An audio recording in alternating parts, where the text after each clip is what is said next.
से बोलिए सियावर रामचंद्र की जय। प्यारे भक्तों, आज आप सुनेंगे ज्येष्ठ कृष्ण पक्ष की बड़ा मंगलवार की व्रत कथा।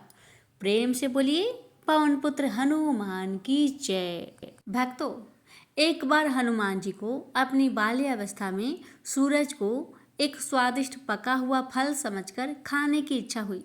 बस इतने में निकल पड़े सूरज को खाने के लिए। सूरज के रास्ते में उनकी राहु ग्रह से मुठभेड़ हुई।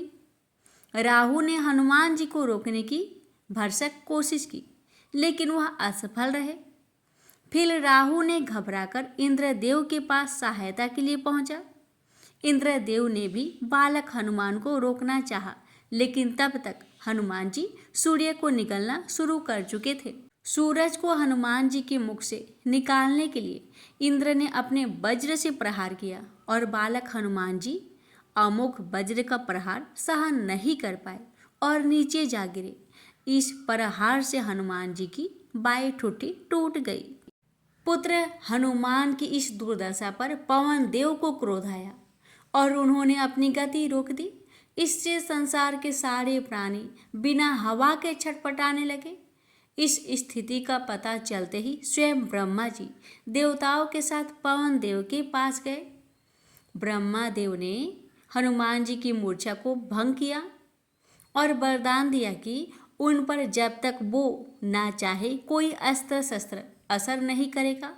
साथ ही अन्य देवताओं ने भी हनुमान जी को दुर्लभ और महाशक्तिशाली बना देने वाली वरदान भी दिए। प्रेम से बोलिए पवन पुत्र हनुमान की जय। हे भक्तों, मर्यादा पुरुषोत्तम भगवान श्री राम के परम भक्त श्री हनुमान जी के बारे में तो सभी जानते हैं। ये भी जानते हैं कि दशरथ नंदन राम हनुमान के हृदय में बसते हैं। लेकिन क्या आपको यह पता है कि एक बार पवन सुत हनुमान राम जी से ही लड़ने पहुंच गए? हो सकता है भक्तों, ये कथा श्रवण करके आपको हैरानी होगी, लेकिन यह सत्य है और इस घटना का जिक्र श्री राम कथा में सुनने और पढ़ने को मिलता है।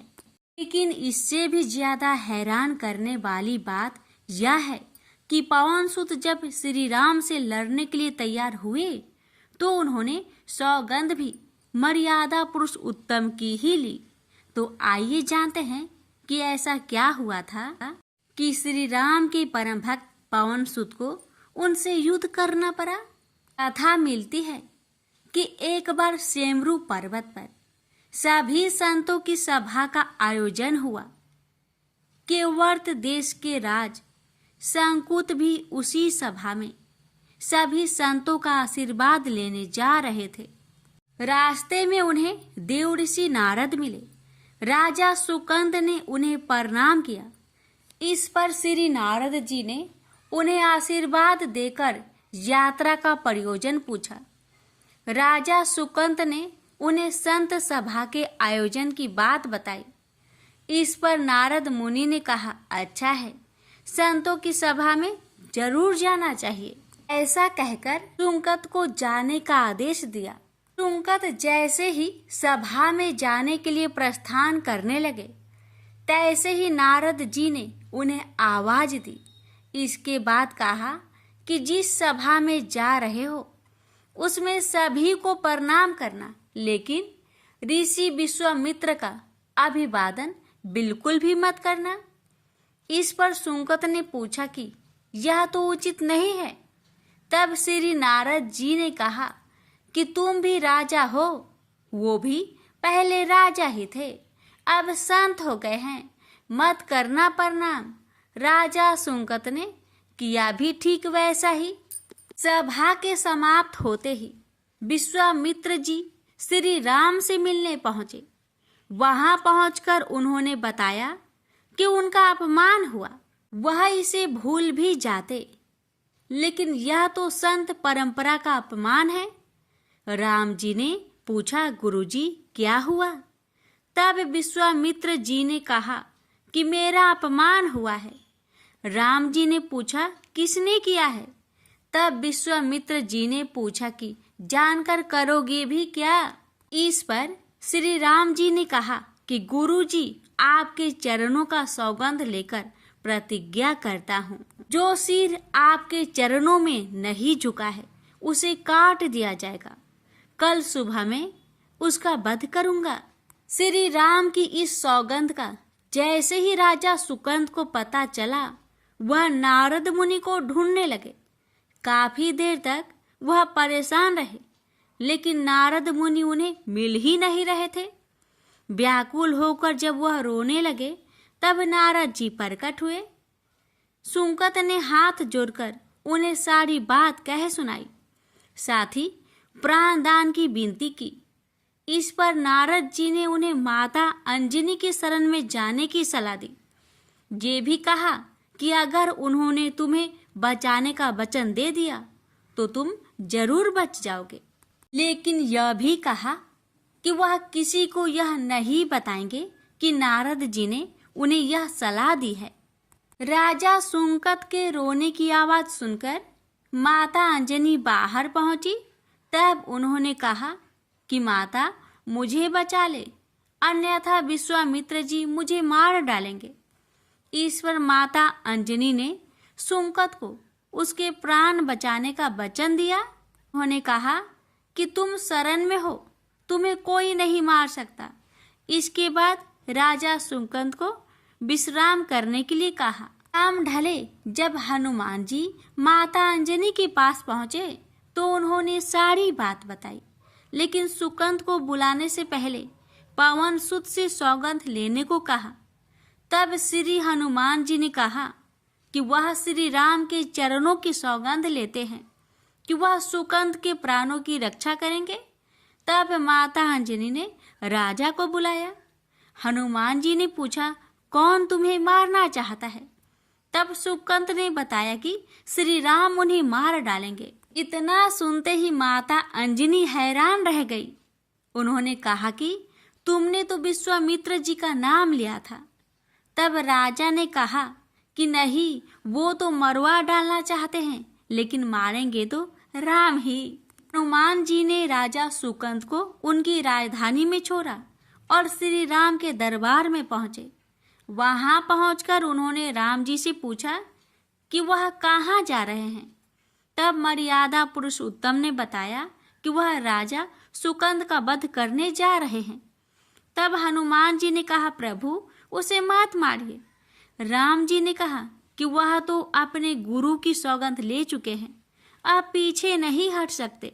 हनुमान जी ने कहा, प्रभु मैंने उसके प्राणों की रक्षा के लिए अपने इष्ट देव यानी कि आपकी सौगंध ली है। तब राम जी कहते हैं, ठीक है, तुम अपना वचन निभाओ, मैं तो उसे मारूंगा। हनुमान जी राजा सुकंद को लेकर पर्वत पर पहुंचे और राम नाम का कीर्तन करने लगे। उधर राम जी राजा सुकंद को मारने के लिए उनकी राजधानी पहुंचे, लेकिन वह नहीं मिले। तो वह उन्हें ढूंढते हुए पर्वत पर पहुंचे। वहां हनुमान राम मंत्र का जप कर रहे थे। राम जी को देखते ही सुकंद डर गए। उन्होंने कहा कि अब तो राम जी उसे मार ही डालेंगे। वह बार बार हनुमान जी से पूछता कि बच जाएंगे हम। तब उन्होंने कहा कि राम मंत्र का जप करते रहो और निश्चिंत रहो, भगवान नाम पर पूरा भरोसा रखो। लेकिन वह काफी डरे हुए थे, तो हनुमान जी ने सुकंद को राम नाम मंत्र के घेरे में बैठा दिया। इसके बाद राम नाम जपने लगे। राम जी ने राजा सुकंद को देखकर जब बाण चलाना शुरू किया तो वह राम नाम के मंत्र के आगे विफल हो जाते। राम जी हताश हो गए कि क्या करे। यह दृश्य देखकर श्री लक्ष्मण जी को लगा कि हनुमान जी भगवान राम को परेशान कर रहे हैं, तो उन्होंने स्वयं ही हनुमान जी पर बाण चला दिया। लेकिन यह क्या, उस बाण से पवन सुत के बजाय श्री राम मूर्छित हो गए।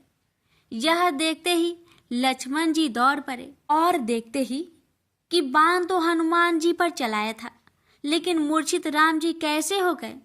तब उन्होंने देखा कि पवन सुत के हृदय में तो श्री राम बसते हैं। राम जी जैसे ही होश में आए, वह हनुमान जी की ओर दौड़ पड़े। उन्होंने देखा कि उनकी छाती से रक्त बह रहा है। वह हनुमान जी का दर्द देख नहीं पा रहे थे। वह बार बार उनकी छाती पर हाथ रखते और आंखें बंद कर लेते। पवन सूत को होश आया तो उन्होंने देखा कि राम जी की आंखें बंद करके हनुमान जी की छाती पर बार बार हाथ रखते हैं, फिर हनुमान जी के सिर पर हाथ फेरते हैं। तब पवन सूत ने सुकंद को पीछे से निकाला और उसे अपनी गोद में बैठा लिया। तभी राम ने फिर से हनुमान जी की माथे पर हाथ फेरा, लेकिन इस बार वहां पवन सूत की जगह राजा सुकंद थे। राम जी मुस्कुराए और हनुमान जी बोल उठे कि नाथ, अब तो आपने इनके सिर पर हाथ रख दिया है। अब तो सब कुछ आपके हाथ में ही है। इसकी मृत्यु भी और जीवन भी आप ही सुकंद की जीवन की रक्षा करे। राम जी ने हनुमान जी से कहा कि जिसे तुम अपनी गोद में बैठा लो, उसके सिर पर तो मुझे हाथ रखना ही पड़ेगा। लेकिन गुरुजी को क्या जवाब देंगे?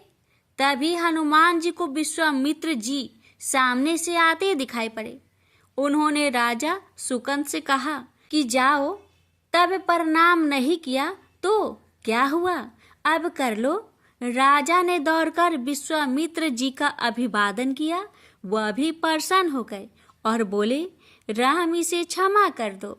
मैंने इसे क्षमा कर दिया, क्योंकि संत का काम मिटाना नहीं बल्कि सुधारना होता है। यह भी सुधर गया है। उन्होंने सुकंद से पूछा कि संत का सम्मान न करने की सलाह तुम्हें किस कुसंग में मिली? राजा सुकंद विश्वामित्र जी से कुछ कहते कि इससे पहले नारद मुनि प्रकट हो गए। उन्होंने सारी घटना कह सुनाई। तब विश्वामित्र जी ने पूछा कि नारद, तुमने ऐसी सलाह क्यों दी? तब नारद जी ने कहा, अक्सर ही लोग मुझसे पूछते थे कि राम बरे या राम का नाम बरा, तो मैंने सोचा कि क्यों न कोई लीला हो जाए कि लोग अपने आप ही समझ ले कि भगवान से अधिक भगवान के नाम की ही महिमा है। प्रेम से बोलिए जय श्री राम। सीता मैया की जय। पवन पुत्र हनुमान की जय। हनुमान जी और उनके पुत्र मकरध्वज की कथा। पवन पुत्र हनुमान बाल ब्रह्मचारी थे, लेकिन मकरध्वज को उनका पुत्र कहा जाता है। यह कथा उसी मकरध्वज की है। वाल्मीकि रामायण के अनुसार लंका जलाते समय आग की तापिश के कारण हनुमान जी को बहुत पसीना आ रहा था। इसलिए लंका दहन के बाद जब उन्होंने अपनी पूंछ में लगी आग को बुझाने के लिए समुद्र में छलांग लगाई, तो उनके शरीर से पसीने की एक बड़ी सी बूंद समुद्र में गिर पड़ी। उस समय एक बड़ी मछली ने भोजन समझ वह बूंद निगल ली। उसके उदर में जाकर वह बूंद एक शरीर में बदल गई। एक दिन पाताल के असुर राज अहिरावण के सेवकों ने उस मछली को पकड़ लिया। जब वे उसका पेट चीर रहे थे, तो उसमें से बानर की आकृति का एक मनुष्य निकला। वे उसे अहिरावण के पास ले गए। अहिरावण ने उसे पातालपुरी का रक्षक नियुक्त कर दिया। यही बानर हनुमान पुत्र मकरध्वज के नाम से प्रसिद्ध हुआ। तब राम और रावण में युद्ध हो रहा था। तब रावण की आज्ञा अनुसार अहिरावण राम लक्ष्मण का अपहरण कर उन्हें पातालपुरी ले गया। उनके अपहरण से बानर सेना भयभीत व शोकाकुल हो गई। लेकिन विभीषण ने यह भेद हनुमान के समक्ष प्रकट कर दिया। तब राम लक्ष्मण की सहायता के लिए हनुमान जी पातालपुरी पहुंचे। तब उन्होंने पाताल के द्वार पर एक बानर को देखा तो वे आश्चर्यचकित हो गए। उन्होंने मकरध्वज से उसका परिचय पूछा। मकरध्वज अपना परिचय देते हुए बोला, मैं हनुमान पुत्र मकरध्वज हूँ और पातालपुरी का द्वारपालक हूँ। मकरध्वज की बात सुनकर हनुमान क्रोधित होकर बोले, यह तुम क्या कह रहे हो दुष्ट? मैं बाल ब्रह्मचारी हूँ, फिर भला तुम मेरे पुत्र कैसे हो सकते हो? हनुमान का परिचय पाते ही मकरध्वज उनके चरणों में गिर गया और उन्हें प्रणाम कर अपनी उत्पत्ति की कथा सुनाई। हनुमान जी ने भी मान लिया कि वह उनका ही पुत्र है, लेकिन यह कहकर कि वे अभी अपने श्री राम और लक्ष्मण को लेने आए हैं। जैसे ही द्वार की ओर बढ़े, वैसे ही मकरध्वज उनका मार्ग रोकते हुए बोला, पिताश्री, यह सत्य है कि मैं आपका पुत्र हूँ, लेकिन अभी मैं अपने स्वामी की सेवा में हूँ, इसलिए आप अंदर नहीं जा सकते। हनुमान ने मकरध्वज को अनेक प्रकार से समझाने का प्रयास किया, किंतु वह द्वार से नहीं हटा। तब दोनों में घोर युद्ध शुरू हो गया। देखते ही देखते हनुमान जी उसे अपनी पूंछ में बांधकर पाताल में प्रवेश कर गए। हनुमान सीधे देवी मंदिर में पहुंचे, जहां अहिरावण राम लक्ष्मण की बलि देने वाला था। हनुमान जी को देखकर चामुंडा देवी पाताल लोक से प्रस्थान कर गई। तब हनुमान जी देवी रूप धारण करके वहां स्थापित हो गए। कुछ देर के बाद अहिरावण वहां आया और पूजा अर्चना करके जैसे ही उसने राम लक्ष्मण की बलि देने के लिए तलवार उठाई, वैसे ही भयंकर गर्जना करते हुए हनुमान जी प्रकट हो गए और उसी तलवार से अहिरावण का वध कर दिया। उन्होंने राम लक्ष्मण को बंधन मुक्त किया। तब श्री राम ने पूछा, हनुमान, तुम्हारी पूंछ में यह कौन बंधा है? बिल्कुल तुम्हारे ही समान लग रहा है, इसे खोल दो। हनुमान ने मकरध्वज का परिचय देकर उसे बंधन मुक्त कर दिया। मकरध्वज ने श्री राम के समक्ष सिर झुका लिया। तब श्री राम ने मकरध्वज का राज्य अभिषेक कर उसे पाताल का राजा घोषित कर दिया और कहा कि भविष्य में वह अपने पिता के समान दूसरों की सेवा करे। यह सुनकर मकरध्वज ने तीनों को प्रणाम किया। तीनों उसे आशीर्वाद देकर वहां से प्रस्थान कर गए। इस प्रकार मकरध्वज हनुमान का पुत्र कहलाए। तो प्रेम से बोलिए, पवन पुत्र हनुमान की जय। अब श्रवण करेंगे राम नाम की महिमा की बड़ी ही सुंदर कथा। लंकापति रावण के वध के बाद जब अयोध्यापति प्रभु श्री राम की कीर्ति दूर दूर तक फैल रही थी और वह मर्यादा पुरुषोत्तम कहलाने लगे, तब एक दिन महादेव शिव की इच्छा भी मर्यादा पुरुषोत्तम श्री राम से मिलने की हुई। पार्वती को संग लेकर महादेव कैलाश पर्वत उतरकर अयोध्या नगरी के रास्ते चल पड़े। भगवान शिव और मां पार्वती को अयोध्या आया देखकर राम जी बहुत खुश हुए। माता जानकी ने उनका उचित आदर सत्कार किया और स्वयं भोजन बनाने के लिए रसोई में चली गई। इस बीच भगवान शिव ने श्री राम जी से पूछा, आपके सेवक हनुमान जी दिखाई नहीं पड़ रहे हैं? श्री राम बोले, वे बगीचे में हैं। शिव जी ने श्री राम जी से बगीचे में जाने की अनुमति मांगी और पार्वती जी का हाथ थामकर बगीचे में आ गए। बगीचे की खूबसूरती देखकर उनका मन मोहित हो गया। आम के एक घने वृक्ष के नीचे हनुमान जी दीन दुनिया से बेखबर गहरी नींद में सोए थे और एक लय में खराटे से राम नाम की ध्वनि उठ रही थी। चकित होकर शिव जी और माता पार्वती एक दूसरे की ओर देखने लगे। माता पार्वती मुस्कुरा उठी और वृक्ष की डालियों की ओर इशारा किया। राम नाम सुनकर पेड़ की डालियां भी झूमने लगी थी और इनके बीच से भी राम नाम उच्चारित हो रहा था।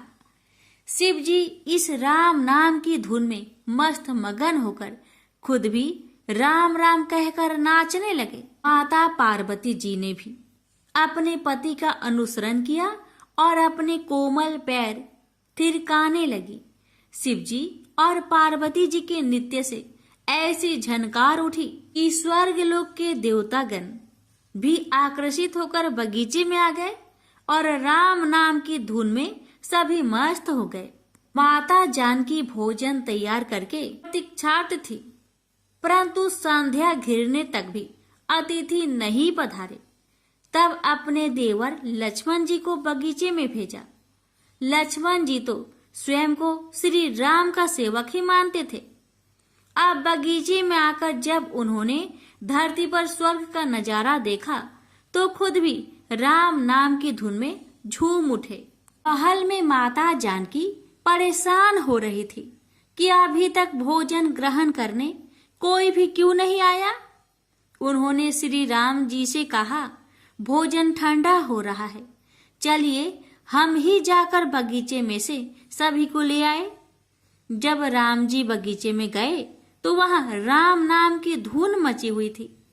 हनुमान जी गहरी नींद में सोए हुए थे और उनके खराटों से अभी तक राम नाम निकल रहा था। श्री राम भाव विह्वल हो उठे। राम जी ने हनुमान जी को नींद से जगाया और प्रेम से उनकी तरफ निहारने लगे। हनुमान जी प्रभु को आया देख शीघ्रता से उठ खड़े हुए। नित्य की सभा भंग हो गई।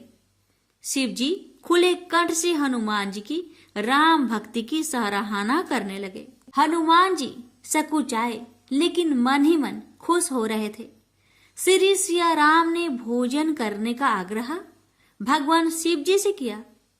तभी लोग महल में भोजन करने के लिए चल पड़े। माता जानकी भोजन परोसने लगी। हनुमान जी को भी श्री राम जी ने पंक्ति में बैठने का आदेश दिया। हनुमान जी बैठ तो गए, परंतु आदत ऐसी थी कि राम जी के भोजन करने के उपरांत ही सभी लोग भोजन करते थे। आज श्री राम के आदेश से पहले भोजन करना पड़ रहा था। माता जानकी हनुमान जी को भोजन परोसती जा रही थी, पर हनुमान जी का पेट ही नहीं भर रहा था। सीता जी कुछ समय तक तो उन्हें भोजन परोसती रही, फिर समझ गई इस तरह से हनुमान जी का पेट नहीं भरेगा।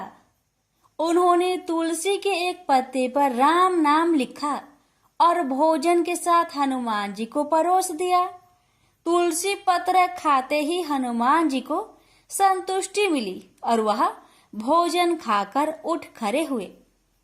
भगवान शिव शंकर ने प्रसन्न होकर हनुमान जी को आशीर्वाद दिया कि आपकी राम भक्ति युगों युगों तक याद की जाएगी और आप संकट मोचन कहलाएंगे।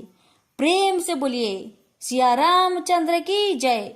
हर हर महादेव। माता पार्वती की जय। हनुमान जी की जय। व्यास जी ने कहा, एक बार नैमिषारण्य तीर्थ में 80,000 मुनि एकत्र होकर पुराणों के ज्ञाता श्री सूत जी से पूछने लगे, हे महामुने, आपने हमें अनेक पुराणों की कथाएं सुनाई हैं। आप कृपा करके हमें ऐसा व्रत और कथा बताइए जिसके करने से संतान की प्राप्ति हो तथा मनुष्य को रोग शोक अग्नि सर्व दुख आदि का भय दूर हो, क्योंकि कलयुग में सभी जीवों की आयु बहुत कम है। फिर इस पर उन्हें रोग चिंता के कष्ट लगे रहेंगे तो फिर वह श्री हरि के चरणों में अपना ध्यान कैसे लगा सकेंगे। श्री सूत जी बोले, हे मुनियों, आपने लोक कल्याण के लिए बहुत ही उत्तम बात पूछी है। एक बार युधिष्ठिर ने भगवान श्री कृष्ण से लोक कल्याण के लिए यही प्रश्न किया था। भगवान श्री कृष्ण और युधिष्ठिर का संवाद तुम्हारे सामने कहता हूँ, ध्यान देकर सुनो। एक समय पांडवों की सभा में श्री कृष्ण जी बैठे हुए थे। तब युधिष्ठिर ने भगवान श्री कृष्ण से प्रश्न किया, हे प्रभु नंद नंदन गोविंद, आपने मेरे लिए अनेकों कथाएं सुनाई हैं। आज आप कृपा करके ऐसा व्रत या कथा सुनाइए जिसके करने से मनुष्य को रोग चिंता का भय समाप्त हो और उसको पुत्र की प्राप्ति हो। हे प्रभु, बिना पुत्र के जीवन व्यर्थ है। पुत्र के बिना मनुष्य नरकगामी होता है। पुत्र के बिना मनुष्य पितृ ऋण से छुटकारा नहीं पा सकता और ना ही उसका पुण्यक नामक नरक से उद्धार हो सकता है। अतः पुत्रदायक व्रत बतलाइए। श्री कृष्ण भगवान बोले, हे राजन, मैं एक प्राचीन इतिहास सुनाता हूँ, आप उसे ध्यान पूर्वक सुनो। कुंडलपुर नामक एक नगर था। उसमें नंदा नामक एक ब्राह्मण रहता था। भगवान की कृपा से उसके पास सब कुछ था, फिर भी वह दुखी था। उसका कारण यह था कि ब्राह्मण की स्त्री सुनंदा की कोई संतान न थे। सुनंदा पतिव्रता थी, भक्ति पूर्वक श्री हनुमान जी की आराधना करती थी। मंगलवार के दिन व्रत करके अंत में भोजन बनाकर हनुमान जी का भोग लगाने के बाद स्वयं भोजन करती थी। एक बार मंगलवार के दिन ब्राह्मणी गृह कार्य की अधिकता के कारण हनुमान जी को भोग ना लगा सके, तो इस पर उसे बहुत दुख हुआ। उसने कुछ भी नहीं खाया और अपने मन में प्रण किया कि अब तो अगले मंगलवार को ही हनुमान जी का भोग लगाकर अन्न जल ग्रहण करूंगी। ब्राह्मणी सुनंदा प्रतिदिन भोजन बनाती, श्रद्धापूर्वक पति को खिलाती, परंतु स्वयं भोजन नहीं करती और मन ही मन श्री हनुमान जी की आराधना करती। इसी प्रकार 6 दिन गुजर गए और ब्राह्मणी सुनंदा अपने निश्चय के अनुसार भूखी प्यासी निराहार रही। अगले मंगलवार को ब्राह्मणी सुनंदा प्रातः काल ही बेहोश होकर गिर पड़ी। ब्राह्मणी सुनंदा की इस असीम भक्ति के प्रभाव से श्री हनुमान जी बहुत प्रसन्न हुए और प्रकट होकर बोले, सुनंदा, मैं तेरी भक्ति से बहुत प्रसन्न हूँ, तू उठ और वर मांग। सुनंदा अपने आराध्य देव श्री हनुमान जी को देखकर आनंद की अधिकता से विह्वल हो श्री हनुमान जी के चरणों में गिरकर बोली, हे प्रभु, मेरे कोई संतान नहीं है, कृपा करके मुझे संतान प्राप्ति का आशीर्वाद दे, आपकी अति कृपा होगी। श्री महावीर जी बोले, तेरी इच्छा पूर्ण होगी, तेरे एक कन्या पैदा होगी, उसके अष्टांग प्रतिदिन सोना दिया करेंगे। इस प्रकार कहकर श्री महावीर जी अंतर्ध्यान हो गए। ब्राह्मणी सुनंदा बहुत हर्षित हुई और सभी समाचार अपने पति से कहा। ब्राह्मण देव कन्या का वरदान सुनकर कुछ दुखी हुआ, परंतु सोना मिलने की बात सुनी तो बहुत प्रसन्न हुआ। विचार किया कि ऐसी कन्या के साथ मेरी निर्धनता भी समाप्त हो जाएगी। श्री हनुमान जी की कृपा से वह ब्राह्मणी गर्भवती हुई और 10वें महीने में उसे बहुत ही सुंदर पुत्री प्राप्त हुई। यह बच्ची अपने पिता के घर में ठीक उसी तरह बढ़ने लगी जिस प्रकार शुक्ला पक्ष की चंद्रमा बढ़ता है। 10वें दिन ब्राह्मण ने उस बालिका का नामकरण संस्कार कराया। उसके कुल पुरोहित ने उस बालिका का नाम रत्नावली रखा, क्योंकि यह कन्या सोना प्रदान किया करती थी। इस कन्या ने पूर्व जन्म में बड़े ही विधान से मंगल देव का व्रत किया था। रत्नावली का अष्टांग बहुत सा सोना देता था। उस सोने से नंदा ब्राह्मण बहुत ही धनवान हो गया। अब ब्राह्मणी भी बहुत अभिमानी करने लगी। समय बीतता रहा। अब रत्नावली 10 वर्ष की हो चुकी। एक दिन जब नंदा ब्राह्मण प्रसन्नचित्त था, तब सुनंदा ने अपने पति से कहा, मेरी पुत्री रत्नावली विवाह की योग हो गई है, अतः आप कोई सुंदर तथा योग वर देकर इसका विवाह कर दे। यह सुन ब्राह्मण बोला, अभी तो रत्नावली बहुत छोटी है। तब ब्राह्मणी बोली, शास्त्रों की आज्ञा है कि कन्या 8वें वर्ष में गौरी, 9 वर्ष में रोहिणी, 10वें वर्ष में कन्या, इसके पश्चात रजवाला हो जाती है। गौरी के दान से पाताल लोक की प्राप्ति होती है, रोहिणी के दान से वैकुंठ लोक की प्राप्ति होती है, कन्या के दान से इंद्रलोक में सुखों की प्राप्ति होती है। अगर हे पतिदेव रजवाला का दान किया जाता है तो घोर नरक की प्राप्ति होती है।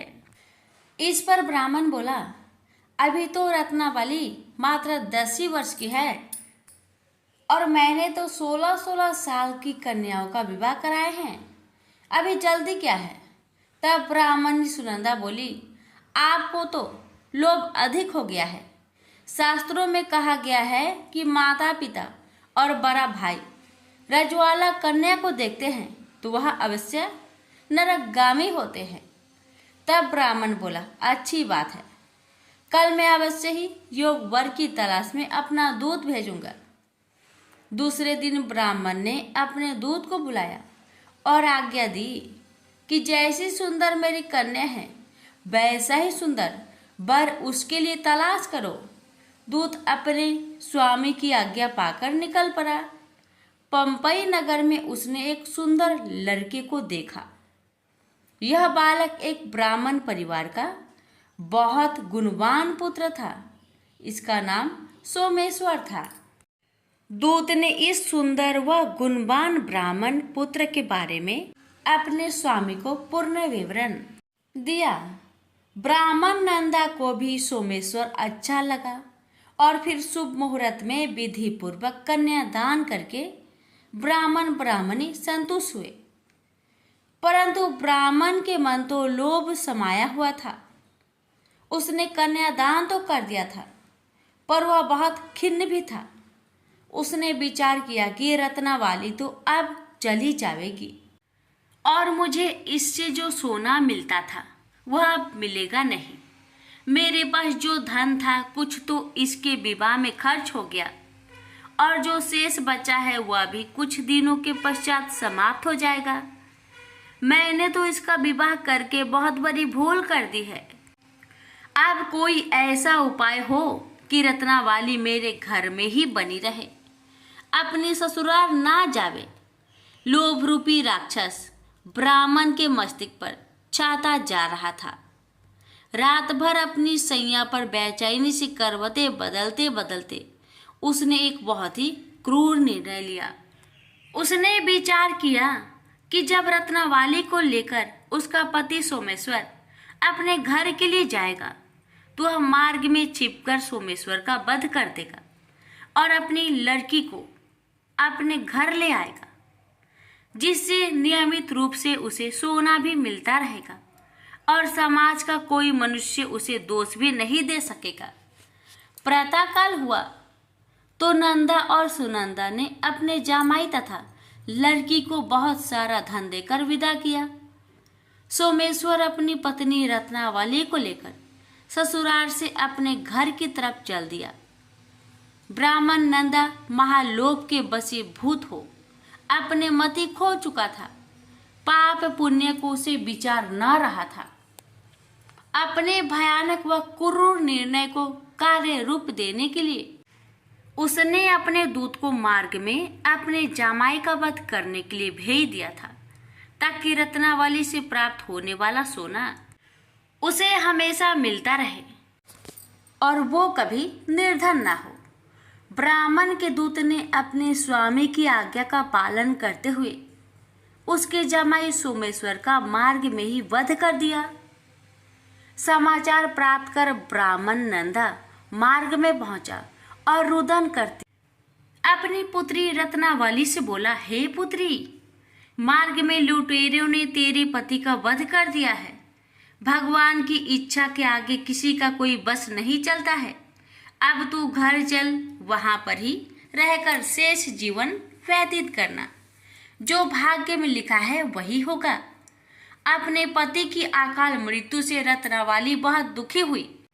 करुण क्रंदन व रुदन करते हुए अपने पिता से बोली, हे पिताजी, इस संसार में जिस स्त्री का पति नहीं है उसका जीना व्यर्थ है। मैं अपने पति के साथ ही अपने शरीर को जला दूंगी और सती होकर अपने इस जन्म को माता पिता के नाम को तथा सास ससुर के यश को सार्थक करूंगी। ब्राह्मण नंदा अपनी पुत्री रत्नावली के वचनों को सुनकर बहुत दुखी हुआ। विचार करने लगा, मैंने व्यर्थ ही जामाई वध का पाप अपने सिर लिया। रत्नावली तो उसके पीछे अपने प्राण तक देने को तैयार हो। मेरा तो दोनों तरफ से मरण हो गया। धन तो अब मिलेगा नहीं, जामाई वध के पाप के फलस्वरूप यम यातना भी भुगतनी पड़ेगी। यह सोचकर वह बहुत खिन्न हुआ। सोमेश्वर की चिता बनाई गई।